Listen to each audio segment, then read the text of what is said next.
All right. How we doing? Welcome to the All of Us Studios podcast.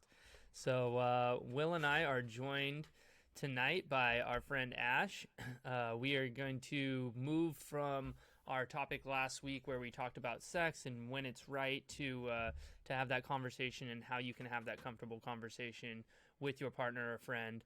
And tonight we're going to talk about sexual orientation. And so this kind of moves the conversation into a more even more of a subtle place for a lot of people, especially with the cultural wave of how things are changing nowadays.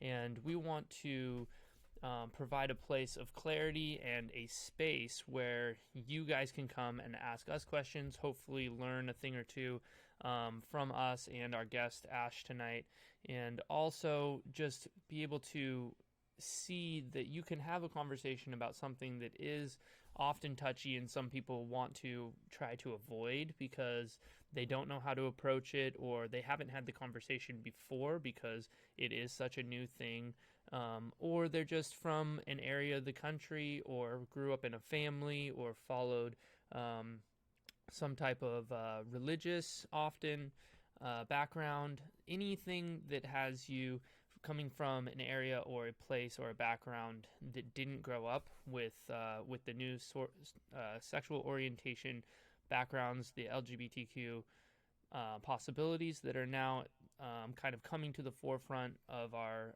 culture. And we want to not just be a part of that, but we want to kind of exalt that. And I know that Will and I both feel that people finding themselves and their true identity and their the uniqueness and being comfortable in themselves and their body is something that's of utmost importance to the progression of our society. And so we are trying to enhance that and encourage that the best that we can. We are not experts here. A lot of this is opinion based, and that is completely okay. And we are okay with it. We hope that you're also okay with it. A lot of it is just going to be based off our own personal lives and our experiences and the people that we've been around. And it's okay to not be an expert on everything, because you're not.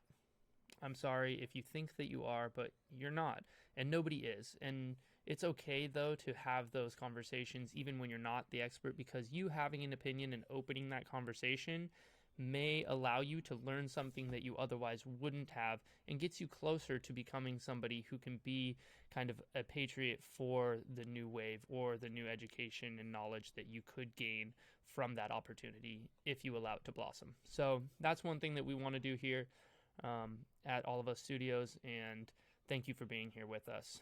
So, Will, is there anything that you'd like to say in intro? Yeah, it's very well said, very well put. Like you said, we're going to be discussing the very hot topic of sensual orientation, and we're not experts. And like you said, nobody is. You can study in a field, you can do research, you can do all this sort of stuff. But guess what? Those people are always still thirsty for knowledge. They always still want to grow. And that's Absolutely. exactly what our mantra is all about. That's exactly what all of us is here to do, right? Absolutely. That's perfect. Thank you so much. So now we're going to bring in Ash. She's on, or they. We are using they or them with Ash. So, Ash, if you want to say something about yourself, this is Ash, everybody. So, Ash, as I've already mistooken, and called you she, which I've done 100 times throughout our friendship, and I apologize for that. But this is something new for us, and we're learning. So I want you to try to explain to our audience and people that are watching, that are going to watch this in the future, if you could give us kind of a rough sketch of what sexual orientation is and why you choose your particular sexual orientation.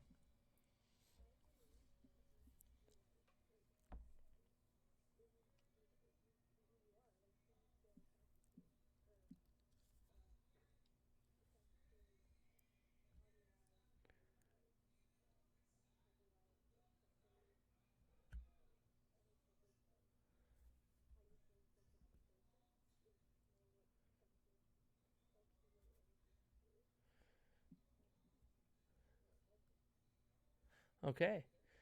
And so why do you choose yours? Choose yours.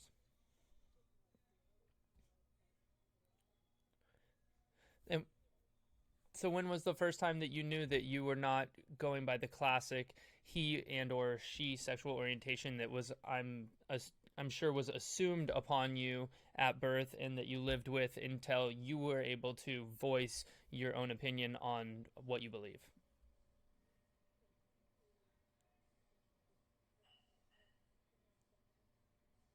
Mm-hmm.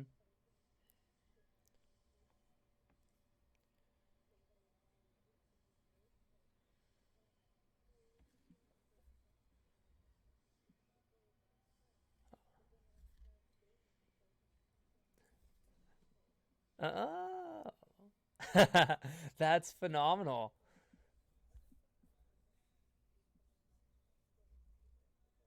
Okay. Do you particularly remember the first time that you felt um, the opposite sexual orientation of what you had initially been assumed to be? So I'm gonna guess here that you were grown up under the pronoun of she. Is that correct? Okay. And so do you remember the first time when you were like, this isn't quite right? I feel like this isn't exactly who I am.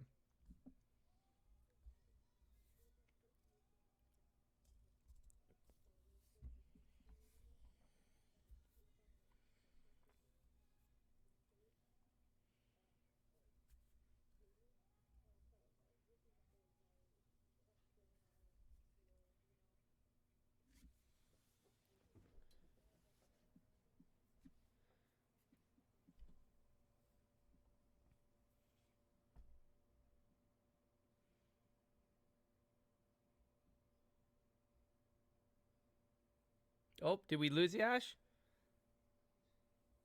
Oh, you're kind of cutting out. Oh, shoot. Discord. I can hear you moving around, Ash. Oh, there you are. Yep, Perfect. it's all right. So, you left off with you were, I think you were in sixth grade on the bus, and you just felt that something was kind of off. Can you go from there?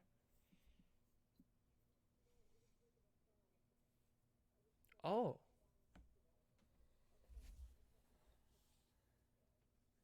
an internal awakening. That's an amazing descriptor there. What is an internal awakening like? What is that feeling? What does that feel like? Did you Was it a good feeling? Was it a feeling of discomfort, of confusion? What was that?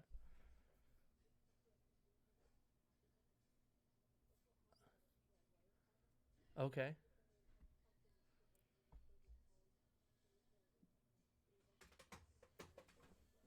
gotcha. And now, were you already seeking this, or was this something that just like it kind of like came to you, like in that moment, you were just like, "Whoa, like this is different." You were seeking it. Uh huh. Okay, amazing. Wow. So in my life, I have I would say that I am I do have those moments of masculinity and femininity.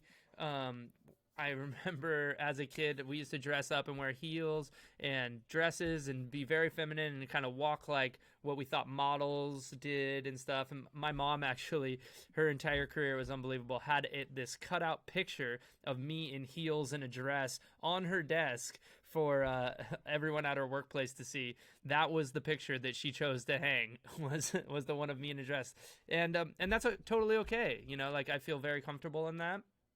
Um, I think maybe growing up with that very, very masculine group that I did in sports made it potentially more difficult for me to seek something out like that or think about myself in that way. Um, but now later in life, with these new things kind of coming to light, it's interesting. It makes you think. It makes you kind of take a step back and wonder, like, if this was more common when I was a kid, which I don't remember growing up. We lived in Will and I grew up in a pretty conservative situation out in Sandy, Oregon. Mostly white individuals. We went to the same church, And well, Will's a Catholic. He went to a different church, but we went to a youth organization together. So we grew up in a, kind of that classic white religious, this is the way things are kind of situation, and weren't exposed as much to these new cultural nuances that are available nowadays. And it's interesting to think that if those were around, if I would have chosen a different pronoun for myself growing up. But as of right now, I feel like this is true. This is true to who I am. I think that I am very feminine in a lot of ways. But I don't quite feel that same urge that you obviously do to have to change that. But it's very cool. I totally accept you. And do you run into that a lot? Do you run into many people that don't accept you for your own choice?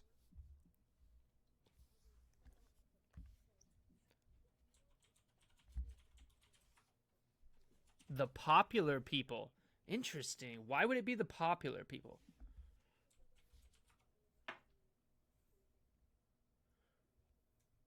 Oh. Oh, wow.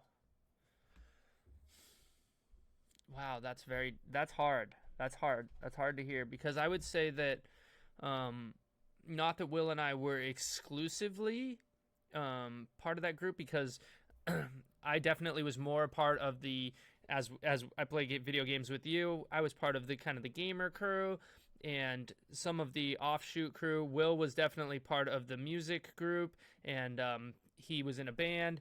We had our breakoffs from kind of that popular crowd, but I know that we were definitely attached because we played a lot of sports. We were kind of in that jock kind of group at our school, and so I wonder if people viewed us that way. I don't think so, though. I think that we were kind of that bridge, that well-rounded group at our school.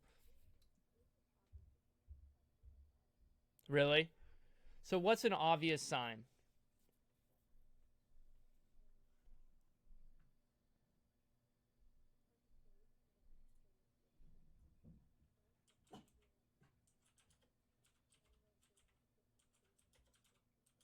Yeah, just exclusion, right? So they just they see you, and do they just kind of turn away, or is it an actual kind of like a derogatory remark? Are they actually rude directly to you, or is it kind of just distancing themselves?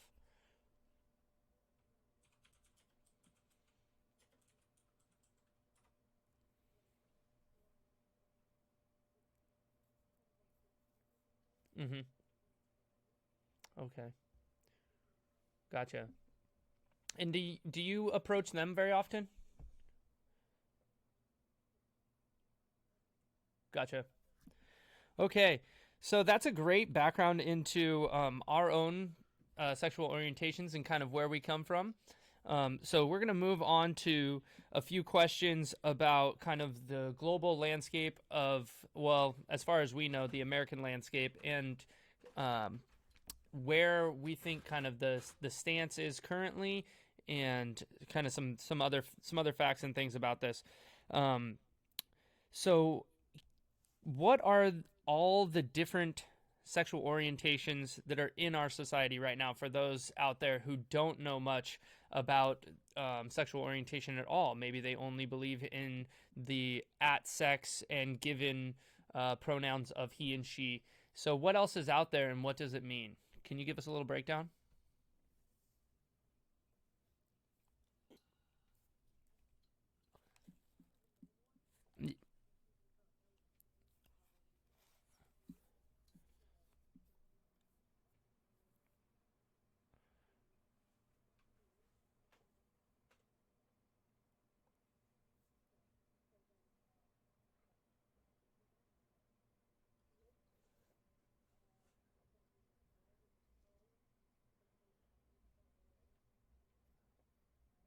Okay.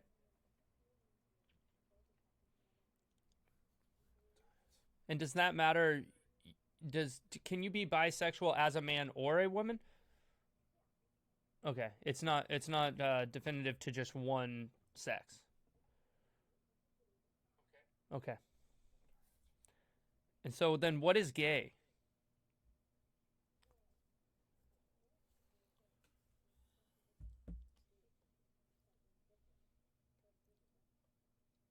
Okay.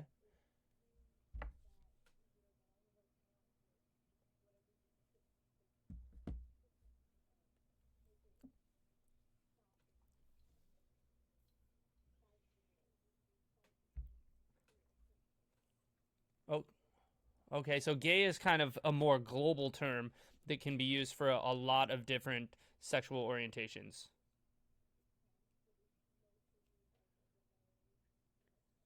Male to male. Gotcha. So, and then what is trans?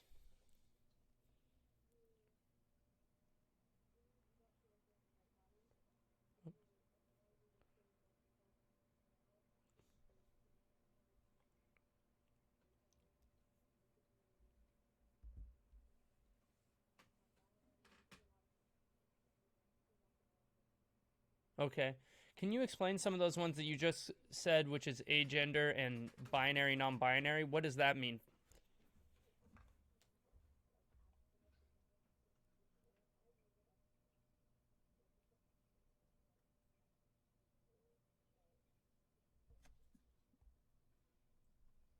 Gotcha. So you feel one or the other, but not both at the same time. Gotcha. And then what is queer?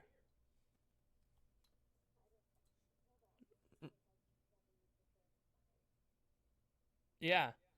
Uh, it was kind of just a derogatory term when I was growing up. I remember we used to play this game. I mean, I feel so terrible about it now, but it was called Smear the Queer, which was literally whoever had the ball, often the football, you just tackled that person. It was just, now that I mean, we didn't even know really what queer was at the time. It was just the name of the game. But now growing up, I look back and I'm like, we were literally running around the playground as children, yelling queer, tackling people. Like it was just part of our daily life. And that's just, it's unfortunate now that, the teachers and the recess attendants and stuff, like, did nothing about it. They didn't say anything to us because it was just a normal, everyday occasion. They didn't know anything about it at the time. That's why they did nothing.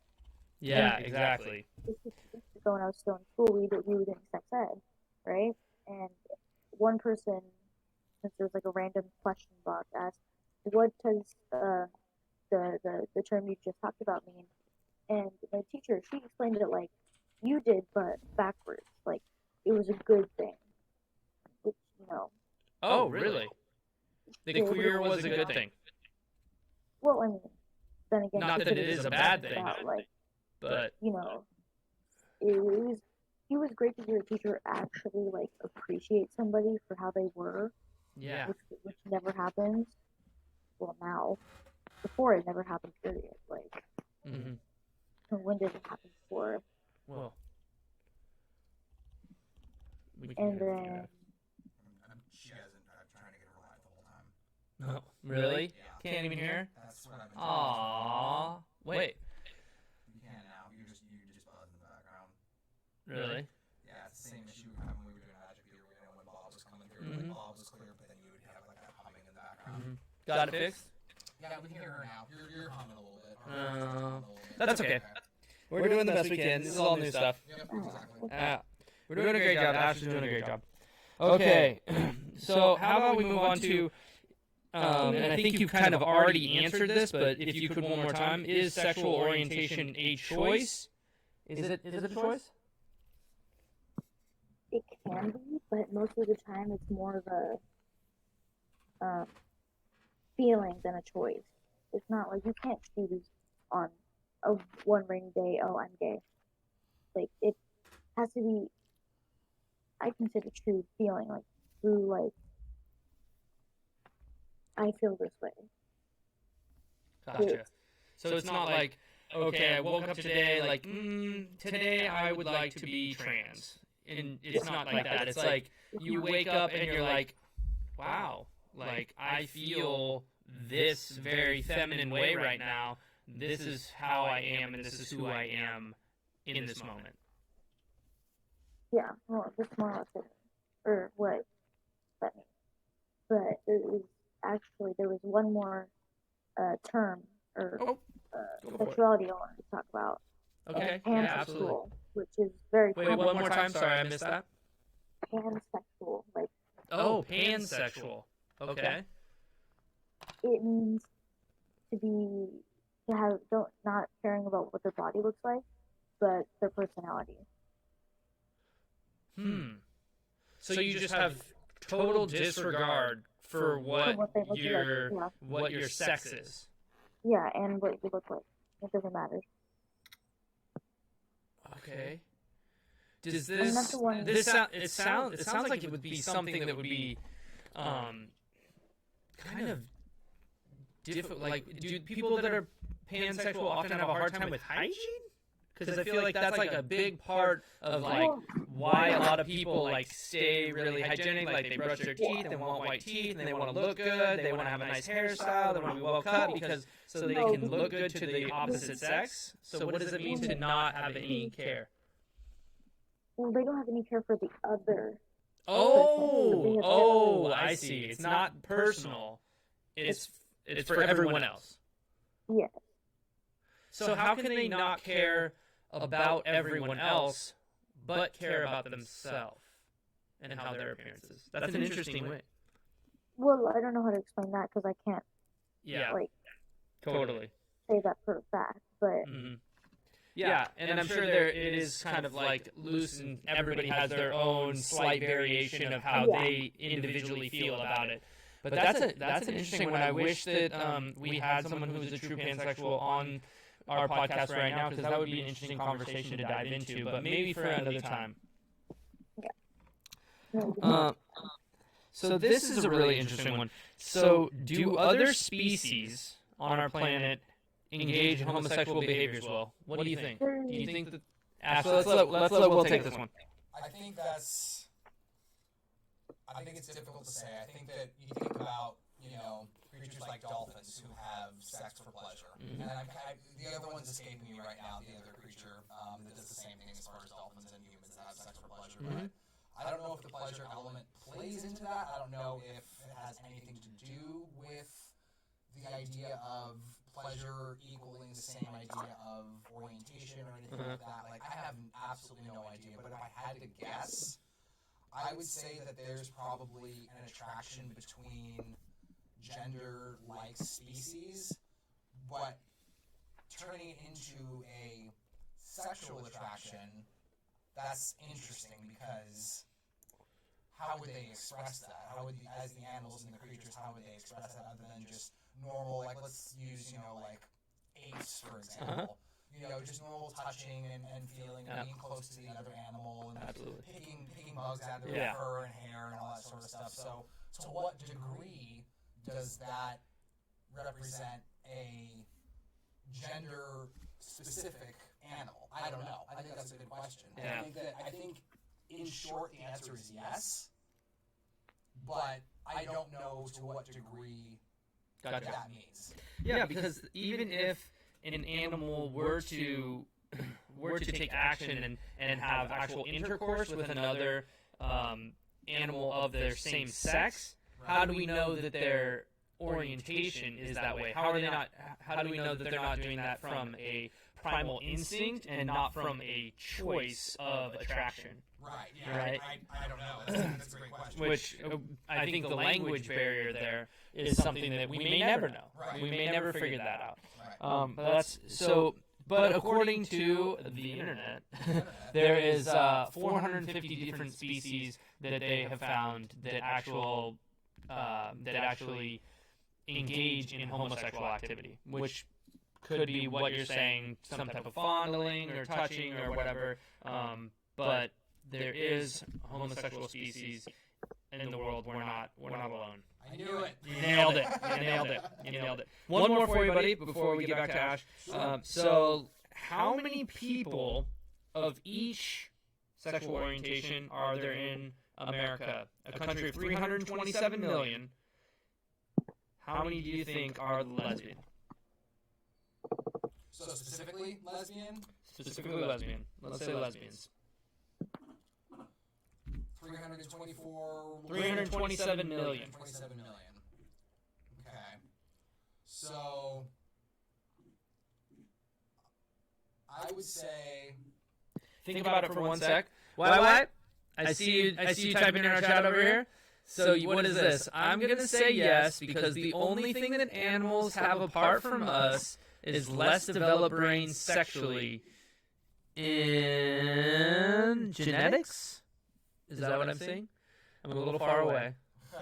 YY says 34%. 34% lesbian? That's a lot. That's huge. That's over a third. That's a lot. Yeah, that's solid. YY's waving that flag. I see you waving that flag over there. Very cool.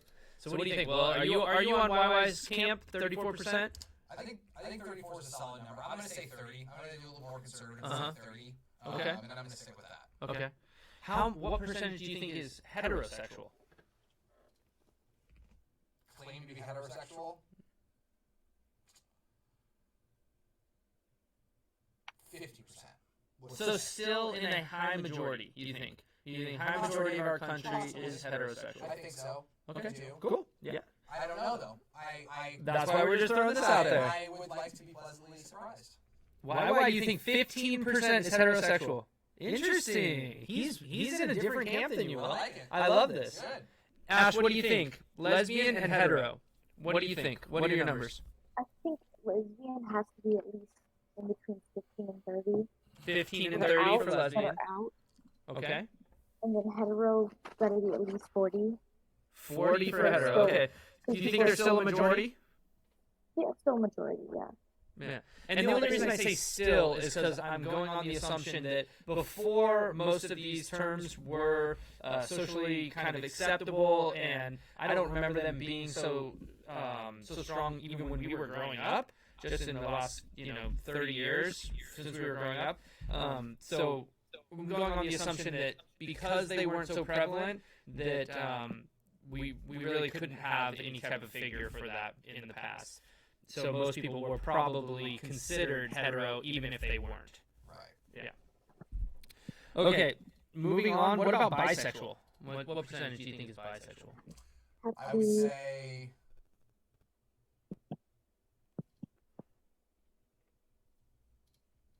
I'd say 60%. 60? Yeah. So are we going on the assumption that you can have multiple? Yes. Okay, so you can be heterosexual and bisexual? I don't know. I'm not sure how the stats are skewed, but I think the way I would look at it is that I think the number would be higher being bisexual than heterosexual. So like for me, for example, like I've attempted to experiment with being bisexual with a male. Totally. I think most people have. Right, exactly. For sure. And for me, it just didn't do it. It just wasn't didn't fair. work. Exactly. It just wasn't it. Yeah. And so I think then classifying me as hetero based on experiences would then be the right classification, I guess. But Okay. I'm not sure where that would fall if you were bisexual, but then also primarily were hetero. So I'm going to say it's a higher number. Interesting. Straight. So then let's take this to Ash. Ash, what do you think here? So if Will had a experience with a man, is he then bisexual kind of for life? Like, or is this still a choice even though he had that experience? Does he still is he still, I guess, allowed the right to choose his own sexual orientation even if his experiences don't suit just heterosexual experience? Yeah, I'm curious. If he's had experience with male and female, he would have the right to say what he feels, because you know how you feel now, if that makes sense. Mm-hmm. But like saying that, I've heard people say that since they've had sexual feelings towards someone else, that they are what they are, but they need to like have experience to know what they fully are, if that makes sense. Gotcha. And do you believe that? Do you think that you have to have experience to know what you really are? Yes. Yeah. I mean, Gotcha. unless you're like pan, which in that case, you know you're pan. But Yeah. if you're pan, you know you can't, because Gotcha. So what if somebody was, let's say they're growing up and they, by the way, Ash says you have the right to say whatever you want, basically. Whatever you feel. If you feel that you are heterosexual, then you can be heterosexual. If you feel that you are bisexual, you can be bisexual. Since you've had these experiences, then you know either way. Gotcha. Yeah. Gotcha. So it comes down to, super open. It comes down to where you feel on the radar. Yeah, feel and choice. Absolutely. I think all of us are also basing our percentages off of what we know. None of us, we're not looking at statistics right now. This is just an open forum and a conversation based on our opinion and what we think is out there. And this is where often it can get touchy when one person is saying, "Oh, I think it's 20%. Oh, I think it's 30%," and then comes in the Google guy or girl, who's like, Mr. Stat Fact. "Yeah, let me shut you guys down. Let me shut this conversation down, or discourage you guys from even having a further conversation because you are wrong based on Mr. Google or Mrs. Google, right?" So this is something that we're trying to use our podcast and this platform to kind of break free from, so that we can just have these open conversations without somebody sitting there fact checking, going, no, and then pretty soon, bang, we hit a brick wall and don't want to have the conversation anymore because we feel uncomfortable because we are not perfect and nobody is perfect. So just coming back to that, I want to continue to reinforce that point throughout the podcast. So let's move on here into having the conversations and moving forward with this. Ash, how can somebody comfortably ask another person that they don't know their sexual orientation what their sexual orientation is? How do you approach that situation? How do you do so in a way that you can feel confident and in a way so that they can feel comfortable to have the conversation with you? There is actually no way to tell whether they'll be comfortable with the question or not. You can't, it's just a simple ask the question, and if they're uncomfortable, you'd be like, "Hey, sorry, I'm just asking." You Gotcha. can't,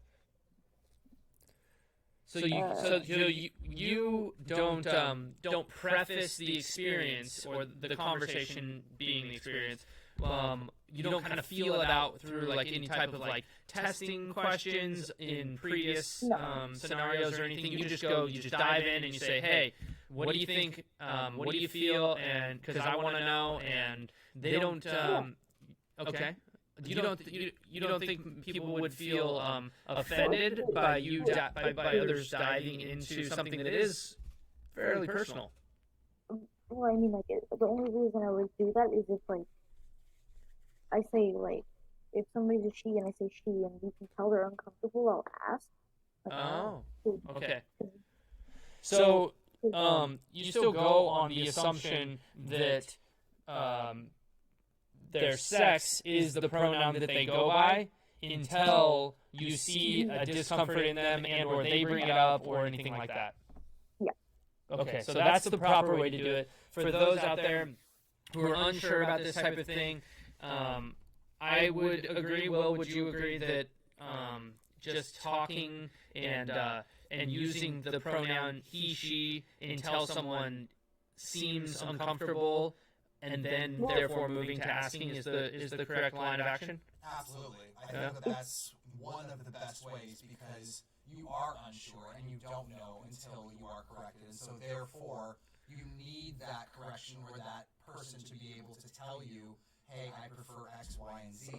And then all the barriers are broken down. Yeah. But at the same time, that comes with being uncomfortable. You as the person have to read that. You even said it yourself just a moment ago. Or maybe Ash didn't have headphones and you just kind of repeated it. Yeah. But that's exactly it. Reading the situation, understanding that in that moment you have to be aware. We talk about awareness all the time, and so that awareness to see that person kind of shift their weight or do something to where their facial expression kind of drops, pick up on that. Or be aware and susceptible to that, and then you know that you might be able to, engage in a different way. Maybe that person doesn't like going by that pronoun, so to speak, and then therefore you can go ahead and make adjustments adjustments accordingly. So yeah, I think it's the best way. I think it's possibly the only way to engage in it. So I'm glad Ash said that. I really am.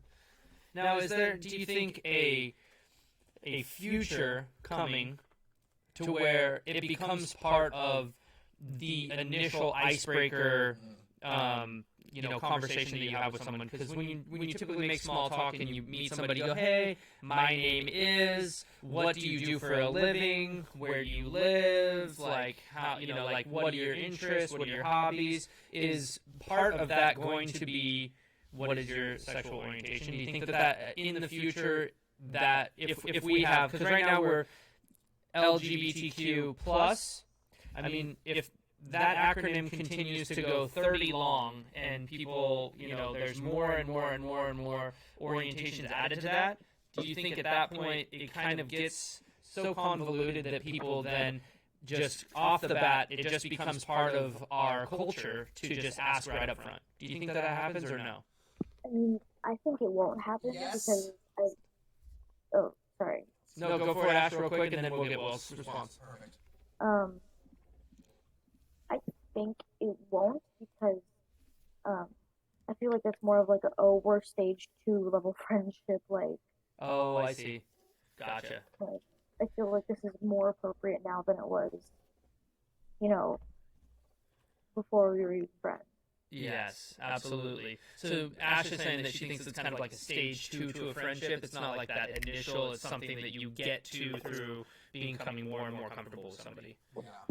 What do you think, Will? I was going to kind of take a joke aside and kind of say, like, well, at that point it's not going to matter because we're going to have microchips inside of our arms, inside of our heads, and you're going to know before you even open a word to say anything as far as your mouth is concerned. So you're going to know instantaneously. But that's a whole other topic. Absolutely. Oh, man, could you imagine? But with that being said, I think that Ash is correct, and I think that the evolution of that will be something along the lines of you're going to know quicker, and you're going to not have to, maybe the phrase of working so hard to figure out or do the right thing in the instant icebreaker moment. I think that's where Ash is onto something where it's like, it's not an instant icebreaker. It's probably at least the second conversation, the third conversation at that point.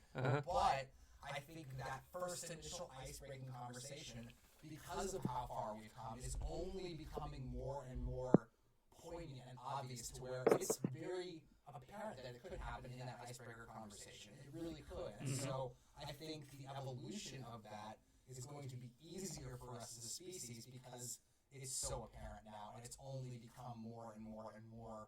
Yeah. We've only become more and more cognizant of it. So Exactly. And I mean, we're doing something like this right here, right? Exactly. Having this podcast about this to bring awareness to it. So, yeah, I think you're right. I think we could get to a point where it pushes into that first icebreaker conversation because people become more comfortable. And hopefully it is something that is that comfortable for people in the future. I know that dealing with the older generations that are going to have a harder time transitioning might be a second or third conversation type of thing, but maybe in the future it could move into that first and second type of conversation. And Ash actually has been a perfect example of this, where we have been friends now for a few months, and it was just up until a few live streams ago that they told us to use the pronoun they them. Right? So it's it wasn't our first conversation. It wasn't our initial interaction, and I think they did a great job with it. And tonight we actually had it come up during our live stream, and I think it was handled very well by all parties involved. And I think Prince did a great job. And what do you think, Ash? Do you think the Prince was really kind with the way that he handled the situation? Good job. If you said it wrong, he'd be like, "Oh, sorry, I didn't." Go for it. I did. Nope. I missed what you said. Sorry. Prince, he did a great job. Whenever he mispronounced something and said the wrong pronoun, he corrected himself. He said, oh, sorry, wrong pronouns. Like, he would say that. Yeah. He seems to be a great guy. He's a really good part of our community, and I love him being around. Yeah. YY's got something for you? Yeah, so YY is shipping in here, and he said, I would say it would all come down to you. You could talk about it. It's like a random assortment of sexualities as like the idea to help them. And so that's an interesting take, to be so aware and so open to what that first initial icebreaker conversation is, to be understanding that something may come of this, and you can facilitate that in a very positive way, and you can bring out that in that person, and I think that's huge. That's next level stuff. That's huge. psychology 101. Right Absolutely. Yeah. And YY with his Zen play might be transcended above us already and know what he's doing. Right?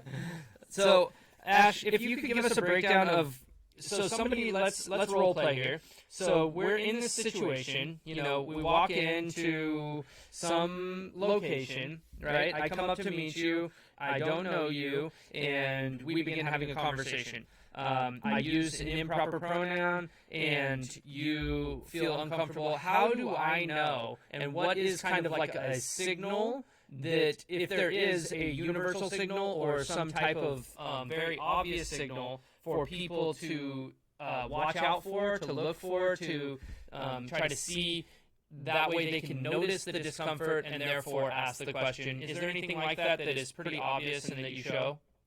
For me personally, whenever that happens, I will, for mornings having long sleeve, I will pull my sleeves up above my hands and like leave it like that and like hold my hands like. Okay, interesting. Pull the sleeves up and hold your hands. That's hold my hands and then like clutch my hands under my sweatshirt so you can't see into my sleeve. Oh, I see. Okay, interesting. Kind of So that's a pretty obvious sign of discomfort. You're right. Is there one within the community that you feel is pretty obvious? Is that kind of like the most obvious signal, or is there anything else? Mostly just a me thing, but I've seen people do it a lot. And then another one is actually a rattle, like a body twitch, like a you know how when you get like goosebumps you like shake. Yeah. Gotcha. So it's kind of like this discomfortable, like kind of like rattle within their body, and they're like, "Ooh, I don't feel quite right," like, and they maybe step back a little bit, something like that. Yeah, and then like you know how when you feel like scared. Mm-hmm. That feeling. Gotcha. Interesting. So there's almost like a little fear to it, where somebody is like encroaching upon your space incorrectly, and so you kind of want to recluse away. Is that what I'm hearing? Yeah. Gotcha. You don't recluse away. You just kind of like recluse yourself into like a cocoon. Gotcha. And Okay. Let's move forward here with another question. So I'm going to send this to Will first. So who is allowed to have an opinion about sexual orientation? The short answer is everybody, but it comes with what educational foundation do you have to be able to make that opinion. And I know we've kind of experienced this wholeheartedly in the last week, especially with some of the conversations you and I and my wife have had.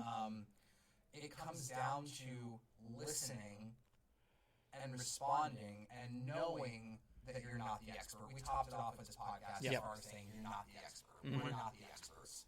Well, if that cognizant understanding is something that's present in that conversation, then I think it's an open forum to be okay and to be wrong and to be open and susceptible to new ideas and understand that you're only formulating your best ideas, you're only formulating your best thoughts when you're learning, when you're understanding it as a whole and as a foundation, and only adding to that to make your informed decision that much better, or your informed feelings or thoughts towards it that much sharper and that much more of an expert, quote unquote, to then have a foundational knowledge to be able to talk on the subject but to not be an expert. What do you think? Gotcha. So you're saying that basically anybody, as long as they're coming in to the conversation with the feeling and the act of learning and seeking out a betterment of knowledge in this area.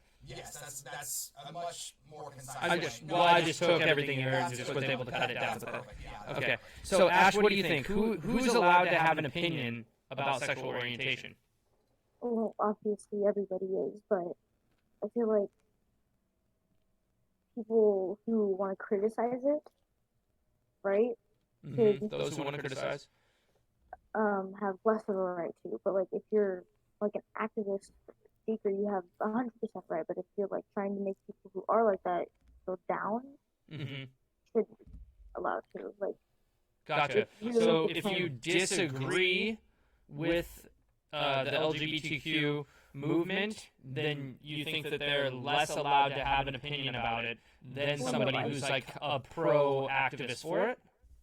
I feel like no. I feel like if you're gonna Okay. like say something bad about it, it should be you shouldn't. You should just walk away from the situation. But if you're Gotcha. like trying to make the people who are like that, who are down or like doing something that they shouldn't be doing, feel better, then that's fine. But if you're just trying to make them feel bad about themselves even more, then you should. Gotcha. So have you ever encountered anybody? Actually, let's get YY's opinion on this. Well, you got anything from Y? Yeah, so Wise chimed in. He says everyone, just like I did. Sexual orientation is supposed to be open for everyone, and everyone should be welcome. Okay. Couldn't agree more. Yeah, absolutely. Y. So, do you think that somebody? So let's say somebody you're let's say you're actually at an activist rally here. I don't know where this would take place, but let's just say that something happens in our society where somebody is attacked for being whatever orientation they are, but they're attacked for it, and so then the response to that is a rally on their behalf, and there's people there that disagree with the movement, but are not necessarily trying to make people feel bad or trying to hurt them or bring them down. They just simply disagree. Is that okay, or is that opinion just do you think that should just kind of be abolished in our society, and that equality and openness to whatever sexual orientation you want should be 100% the conversation moving forward in our society? To you, Ash. It's hard to answer that one because it really depends on how society even goes at in the first place. Like, for all we know, society could restart in a year. you Yeah, know? very true. But I mean, personally, I feel like yes, it should 100% be like make people feel more open, if that makes sense.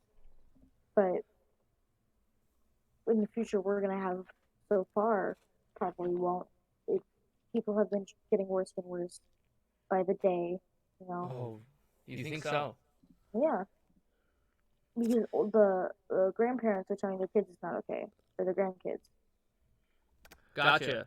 Man, that's hard to hear. That's rough to hear. Hopefully, it's not that way in all families and in all parts of our country. Hopefully, people can be a little bit more open-minded to that. But that's sad. So let's see, moving forward, if what is one thing that we can do to improve the public's ability to communicate effectively without offending people? What do you think? We'll give you a second, Ash. Will, what do you think? What do you think? How can we? What's a little trick? What's a little something that we can throw out to the public? A little nugget for the viewers to take home on a way that we can have this conversation and that we can give the public a little something to communicate more effectively in the future on this subject. I think it comes down to the fear of what you don't understand. And once you are able to plunge and take that first toe dip in the water to be able to seek out something you don't understand, something that you fear, something that you may have preconceived notions about, or original ideas, or things that were rooted inside of you from when you were very young, blow that open. Take a look at all angles, all avenues. Understand that your initial reaction or thought or conception of an idea is something that somebody may completely disagree with you, but understand why they're disagreeing with you. That's the first step. Okay. Don't fear it. Just seek out the knowledge. It's kind of like what we've been saying all along. Make yourself better by educating yourself. What do you Okay. think? So you're thinking that something for people to take home would be take the jump.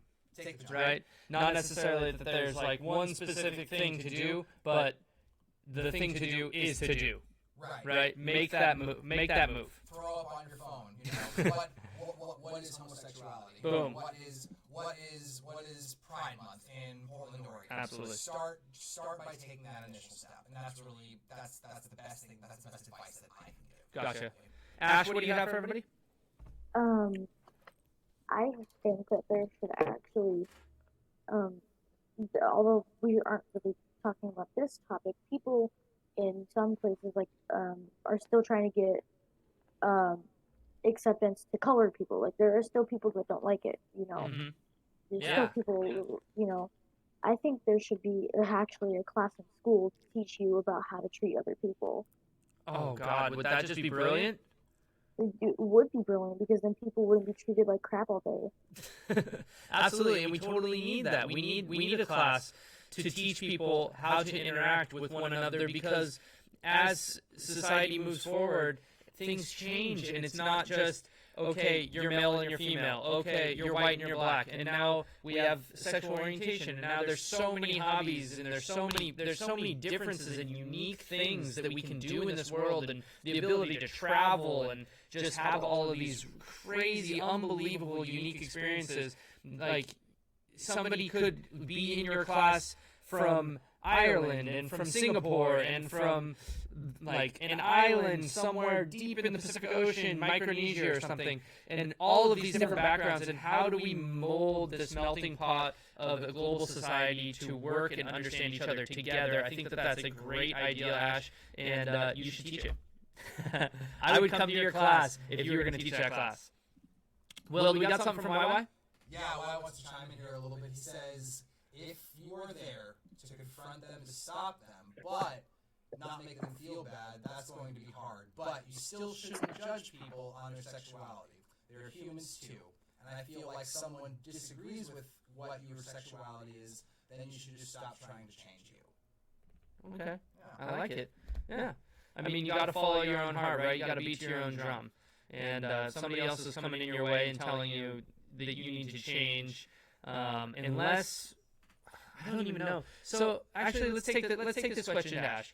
So, Ash, if you were, I don't know what your familial situation is, and so none of this is me kind of projecting onto your family at all. But let's just run this role play of, let's say you had a mother or a father that completely disagreed with your sexual orientation and was not accepting of it.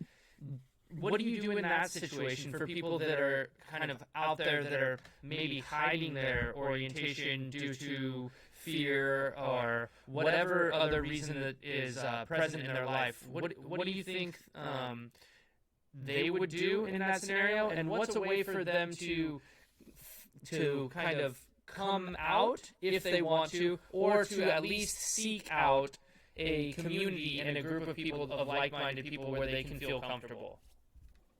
Well, first of all, Good there question, are sorry. a bunch of it's fine. There are a bunch of different types of parents. There's gay parents, lesbian parents.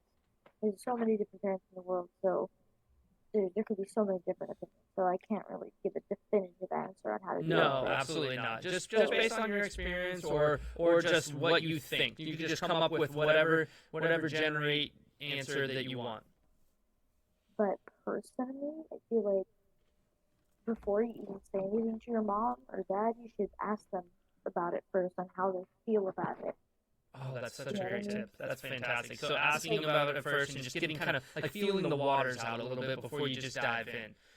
Yes. Gotcha.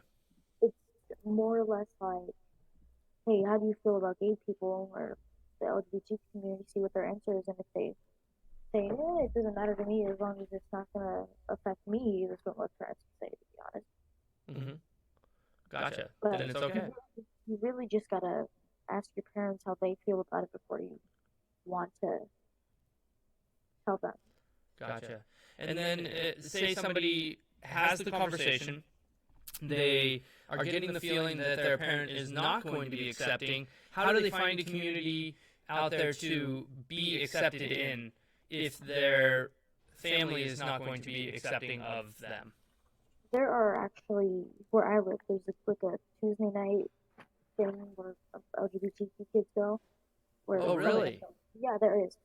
Is it at like a community center, or where do people find something like this? I haven't gone to it yet. I've heard about it. That's it. Because Gotcha. my parents don't like me leaving at night, so. I see.